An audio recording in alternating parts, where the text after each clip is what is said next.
Stage Pass, Institute of Gaming. For more details, contact 7093965965. Film ఇండస్ట్రీలో ఒక నూతన శకాన్ని ప్రారంభించిన రామ్ చరణ్ గారు,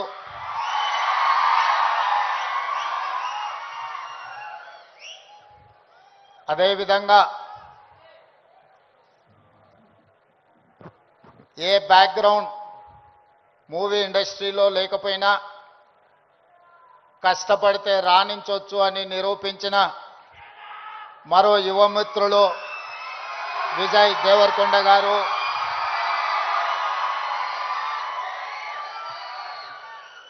సహచర మంత్రివర్గ సభ్యులు అడ్లూరి లక్ష్మణ్ గారు, చేవెళ్ల పార్లమెంట్ సభ్యులు కొండ విశ్వేశ్వరరెడ్డి గారు,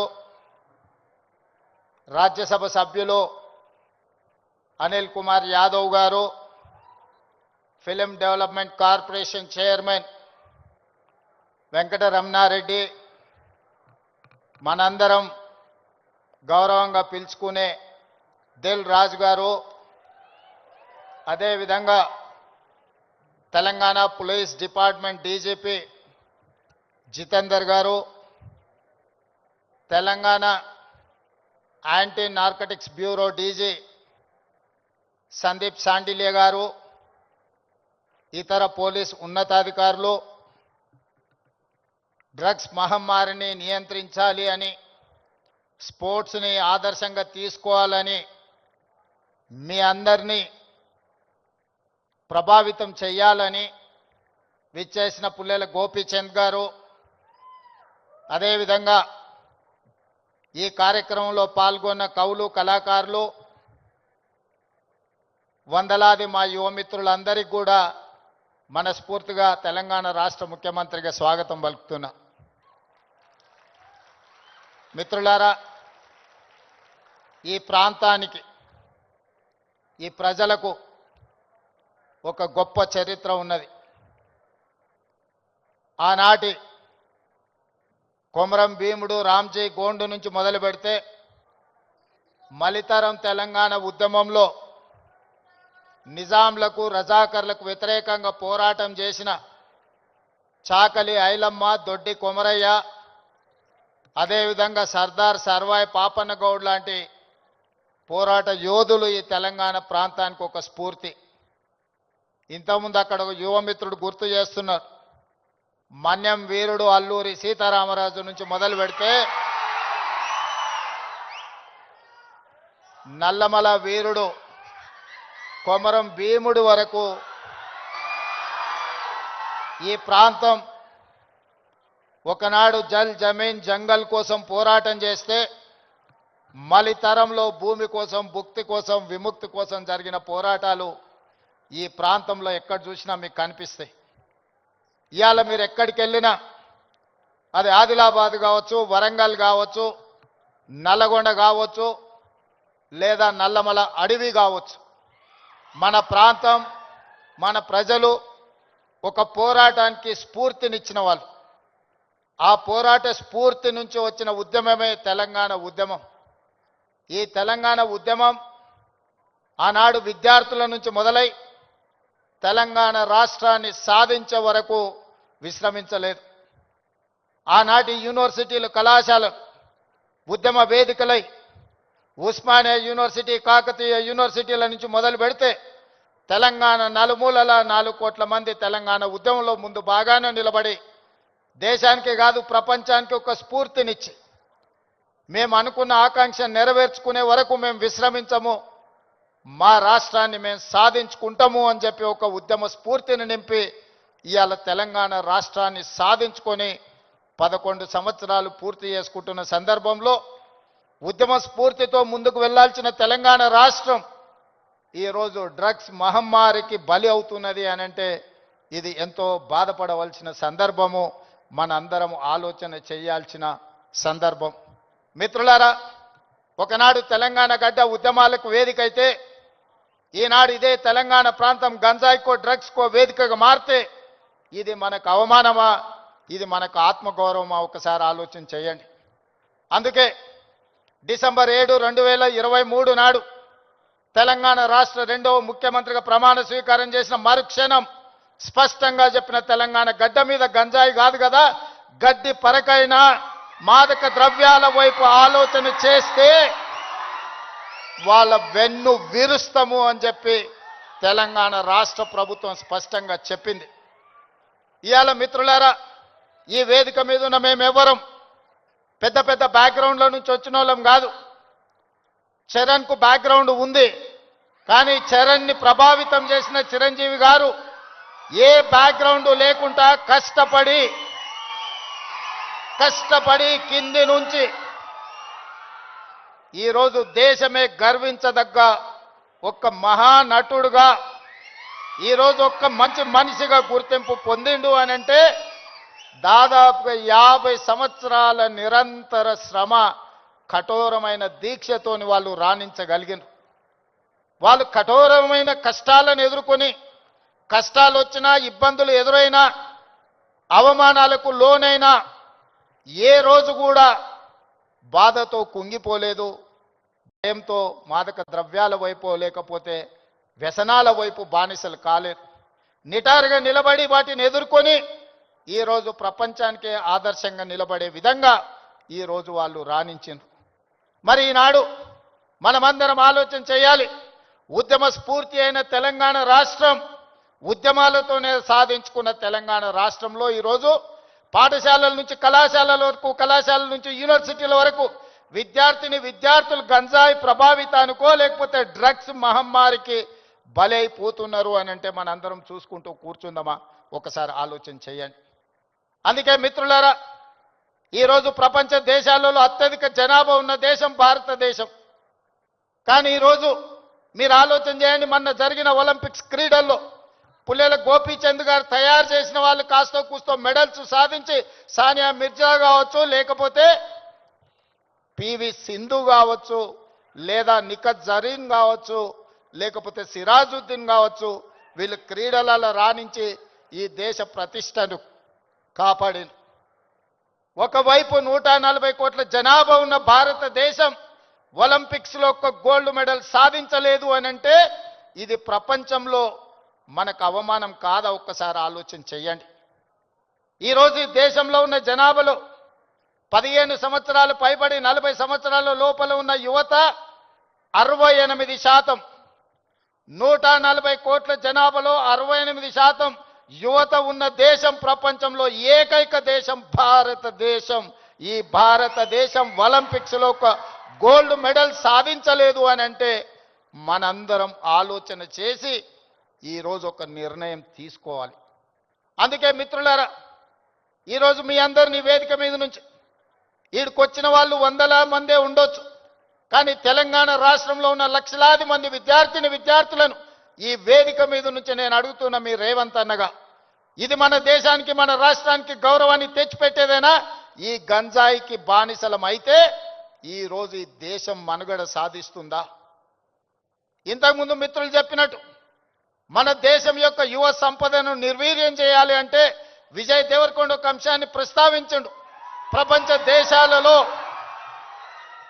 ప్రపంచ దేశాల ఆర్థిక వ్యవస్థను అధిగమించి సాంకేతికంగా అన్ని రకాలుగా ఈ దేశం ముందుకు వెళ్తే ఈ దేశాన్ని ఇంకా ఎదుర్కోలేము అన్నవాళ్ళు ఏదో రకంగా మనల్ని దెబ్బతీయాలని చూస్తారు. ఆ దెబ్బతీయడానికి ఒకరు యుద్ధం ఎన్నుకోవచ్చు, ఇంకొకరు కోవిడ్ని ఎన్నుకోవచ్చు, ఇంకొకరు గంజాయి లేదా డ్రగ్స్ ఎన్నుకోవచ్చు. శత్రులు ఏమైతే కోరుకుంటున్నారో, ఏ ఆలోచనతో ఈ దేశాన్ని నిర్వీర్యం చేయాలనుకుంటున్నారో అందులో మనం భాగస్వాములం అవుదామా? వాటిని ఎదుర్కొని నిటారుగా నిలబడదామా? ఈరోజు ఆలోచన చేయండి మిత్రులారా. ఇవాళ పంజాబ్, హర్యానా ప్రాంతాలలో, దేశ సరిహద్దు ప్రాంతాలలో దేశ రక్షణకు ఉక్కు కవచంగా నిలబడ్డ పంజాబ్ రాష్ట్రం, పోరాటాలకు దేశ స్వతంత్రంలో అగ్రభాగాన నిలబడ్డ పంజాబ్ ఈరోజు డ్రగ్స్ మహమ్మారిలో కొట్టుకుపోతుంది. ఇవాళ పంజాబ్ రాష్ట్రం నిర్వీర్యమైంది.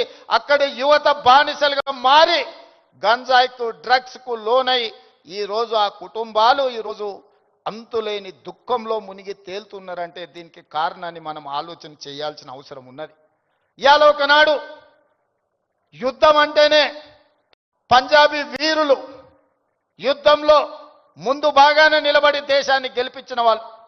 ఈరోజు మరి అలాంటి వీరులున్న పంజాబ్ రాష్ట్రం నిర్వీర్యం అయిపోయి అక్కడ యువత గంజాయి డ్రగ్స్కి బానిసలు అవుతున్నారు అని అంటే ఇది ఎంత వేగంగా మనల్ని కబలిస్తుందో ఒక్కసారి ఆలోచన చేయండి.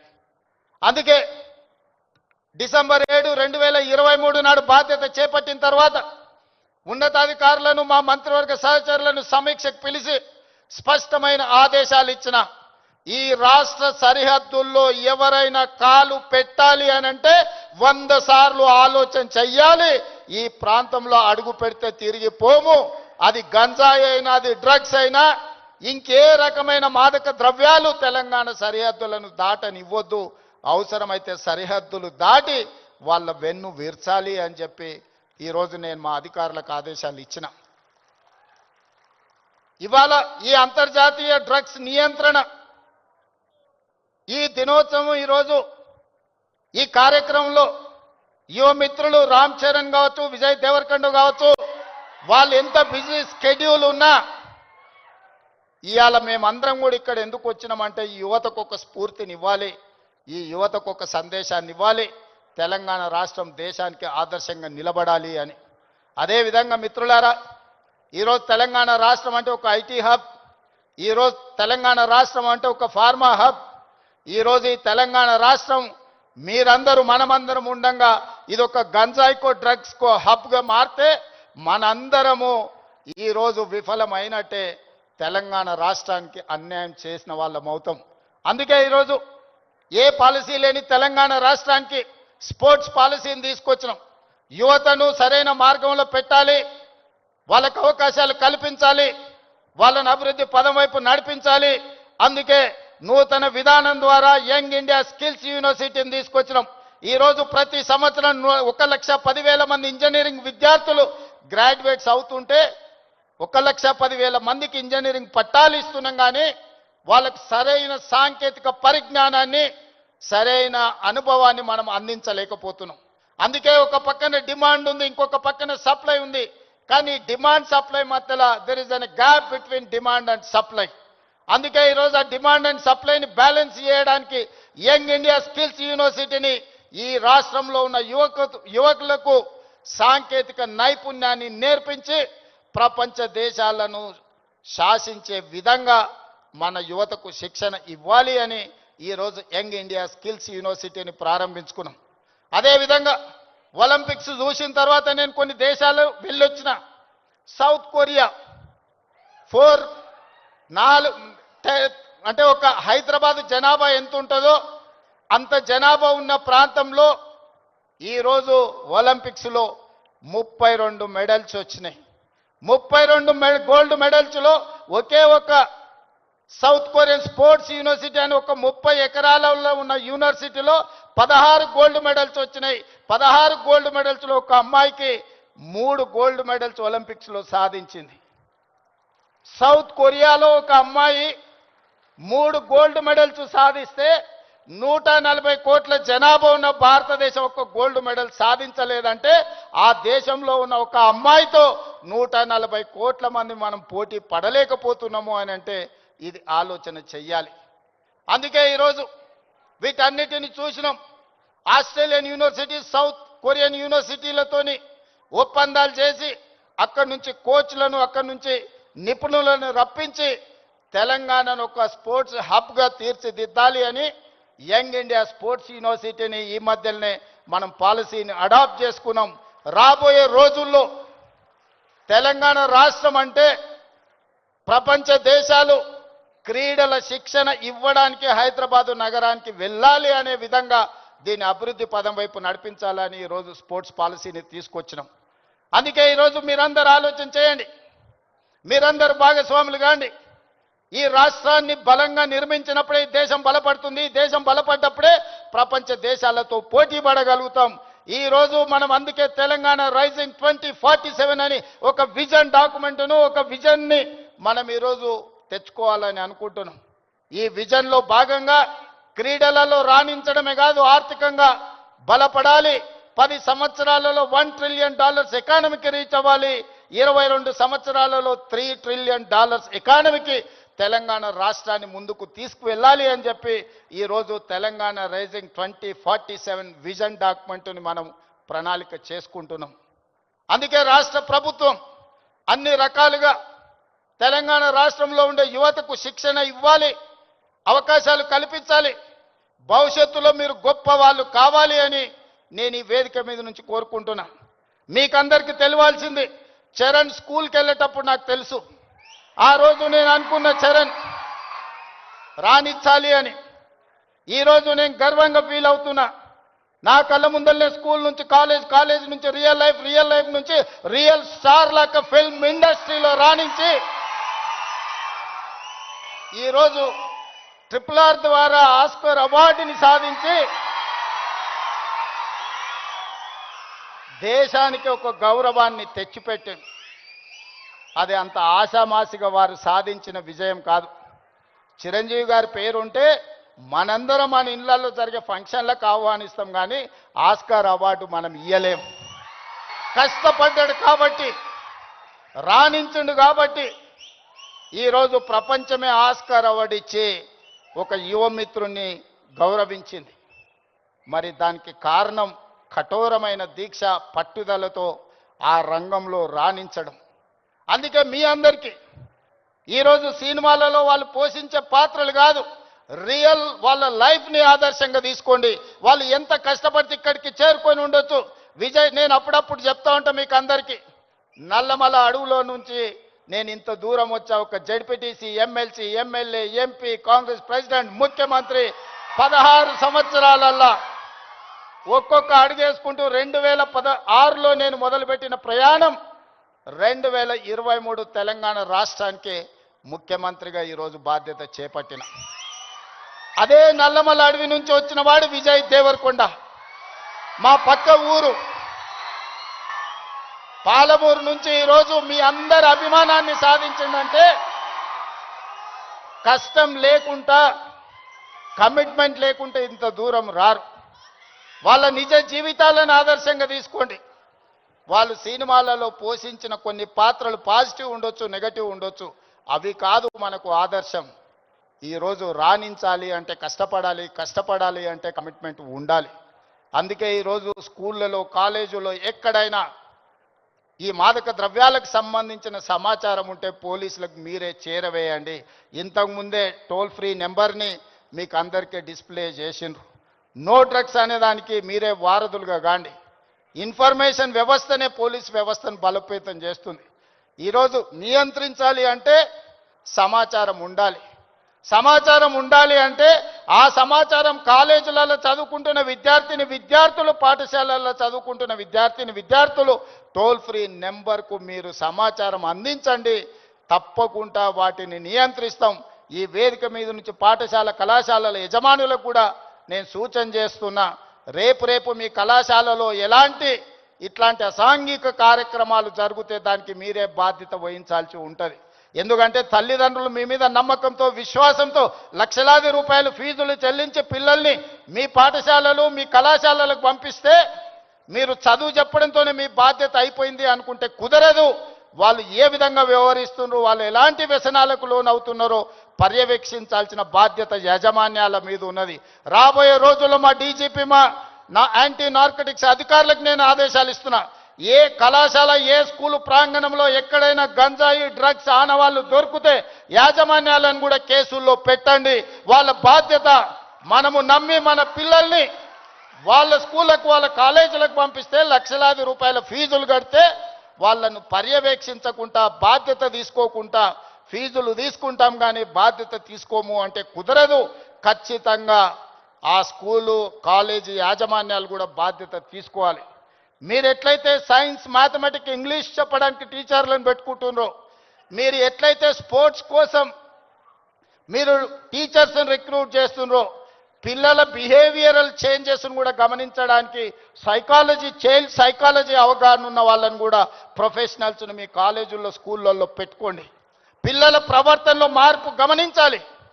ఎందుకంటే తల్లిదండ్రులు ఉద్యోగము లేకపోతే ఉపాధి పనుల్లో పడి వాళ్ళు సమయం పిల్లలతో కేటాయించలేకపోతున్నారు.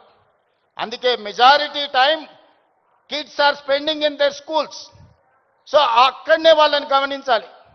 వాళ్ళ ప్రవర్తనలో కానీ వాళ్ళ ఆలోచనలో కానీ వాళ్ళ వ్యవహార శైలిలో మార్పును గుర్తించవలసిన బాధ్యత స్కూల్ యాజమాన్యం మీద టీచర్ల మీద ఉన్నది. దయచేసి స్కూల్ యాజమాన్యులకు టీచర్లకు కూడా నా సూచన, మీ బాధ్యత అది, మీ సోషల్ రెస్పాన్సిబిలిటీ. మీరు ఖచ్చితంగా ఈ విషయంలో ప్రత్యేకమైన దృష్టి పెట్టాలి. రాబోయే రోజుల్లో గవర్నమెంట్ నుంచి కూడా నేను కలెక్టర్స్ అండ్ చీఫ్ సెక్రటరీ ఇతర అధికారులకు నేను ఆదేశాలు ఇస్తున్నా. ఈ పాఠశాల కళాశాలల యాజమాన్యులతోటి మీరు ఒక ప్రత్యేకమైన సమావేశం పెట్టండి, ఒక ఓరియంటేషన్ ఇవ్వండి, వాళ్ళకు ఒక అవగాహన కల్పించండి. యాజమాన్యులకు కూడా వాళ్ళ బాధ్యతలను గుర్తు చేయండి. ఇది మీ బాధ్యత. మీ బడికి తల్లిదండ్రులు నమ్మి పిల్లల్ని పంపిస్తే పాఠశాలలే ఇవాళ రేపు గంజాయి చాక్లెట్లకు వేదికలు అవుతున్నాయి. విద్యార్థులకు నేను సూచన చేస్తున్నా, మీ స్కూల్ మీ కాలేజీల ముందర ఏవైతే కిరాణా కొట్లు ఉన్నాయో, కిరాణం కొట్టుల్లో చాక్లెట్లే కాదు గంజాయి చాక్లెట్లు అమ్మే సంస్కృతి స్లోగా తెలంగాణ రాష్ట్రంలో కనిపిస్తుంది. మీరు గమనించండి. అట్లాంటి వాతావరణం ఉంటే పోలీసులకు సమాచారాన్ని అందించండి. మనందరం అప్రమత్తంగా ఉన్నప్పుడే, మనందరం పోలీసింగ్ చేసినప్పుడే వీటిని నియంత్రించగలం. మనందరం మాకేం సంబంధం లేదు, తెలంగాణ రాష్ట్ర ముఖ్యమంత్రి గారి బాధ్యత లేకపోతే పోలీస్ డిపార్ట్మెంట్ బాధ్యత అని వదిలేస్తే ఈ సమాజానికి తీరని నష్టం జరుగుతుంది. ఒకనాడు ఉద్యమాల గడ్డ అయిన తెలంగాణ ఈరోజు గంజాయికి వేదిక కాకూడదనేదే నా ఆలోచన, నా విధానం. అందుకే మిత్రులారా, ఈ తెలంగాణని బలోపేతం చేసి అభివృద్ధి పదం వైపు నడిపించాలి అంటే మీరందరూ సహకరించాలి. మీరు మేము మనం కలిస్తేనే ఒక ఆరోగ్యవంతమైన తెలంగాణ, ఒక అభివృద్ధి చెందిన తెలంగాణ, ఒక ప్రపంచానికి ఆదర్శంగా నిలబడే తెలంగాణను తీర్చిదిద్దుకుందాం. పదే పదే మిత్రులు అంటుంటారు మనం బెంగళూరుతో పోటీ పడుతున్నాం, ముంబై ఢిల్లీతో. బెంగళూరు, ముంబై, ఢిల్లీ, చెన్నై కాదు మన టార్గెట్ న్యూయార్క్, టోక్యో, సౌత్ కొరియాతో పోటీ పడాలి. ఇవాళ ప్రపంచంతో పోటీ పడే శక్తి, యుక్తి, యువత మన రాష్ట్రం మన దేశంలో ఉన్నది. అందుకే మీరు మేము మన అందరం కలిసి ముందుకు వెళ్దాం. ఈ తెలంగాణ యాంటీ నార్కటిక్స్ బ్యూరోని ఇక ముందు ఈగల్ అని పిలువదలుచుకున్నాం. ఈగల్ గురించి మీకు తెలుసు కదా, 20-30 వేల అడుగుల పైన ఆకాశంలో ఉన్న కింద నేల మీద ఉన్న తన టార్గెట్ను నిశితమైన దృష్టితోని చూస్తుంది. Eagle success ratio 100%. Target reach అవ్వడం అంటే ఈగల్ను చూసే నేర్చుకోవాలి ఈరోజు. అందుకే ఎలీట్ మనం ఈరోజు తెలంగాణ ప్రభుత్వం ఈ యాంటీ నార్కటిక్స్ దీంట్లో ఈరోజు ఎలీట్ గ్రూప్ని మనం ఈరోజు ఎస్టాబ్లిష్ చేస్తున్నాం.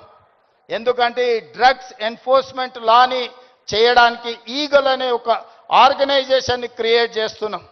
రేపు పొద్దుగాల అడవుల్లో గంజాయి పండించే వాళ్ళని కూడా ఈరోజు మనం ఈగల్కి ట్రైనింగ్ ఇస్తున్నాం. ఈ మధ్యకాలంలో యాంటీ డ్రోన్ ట్రైనింగ్ ఇచ్చినాం. ఎక్కడైనా వివిఐపీలు ఉన్న ప్రాంతంలో ఈగలు ఉంటే, Sandeep give it to me.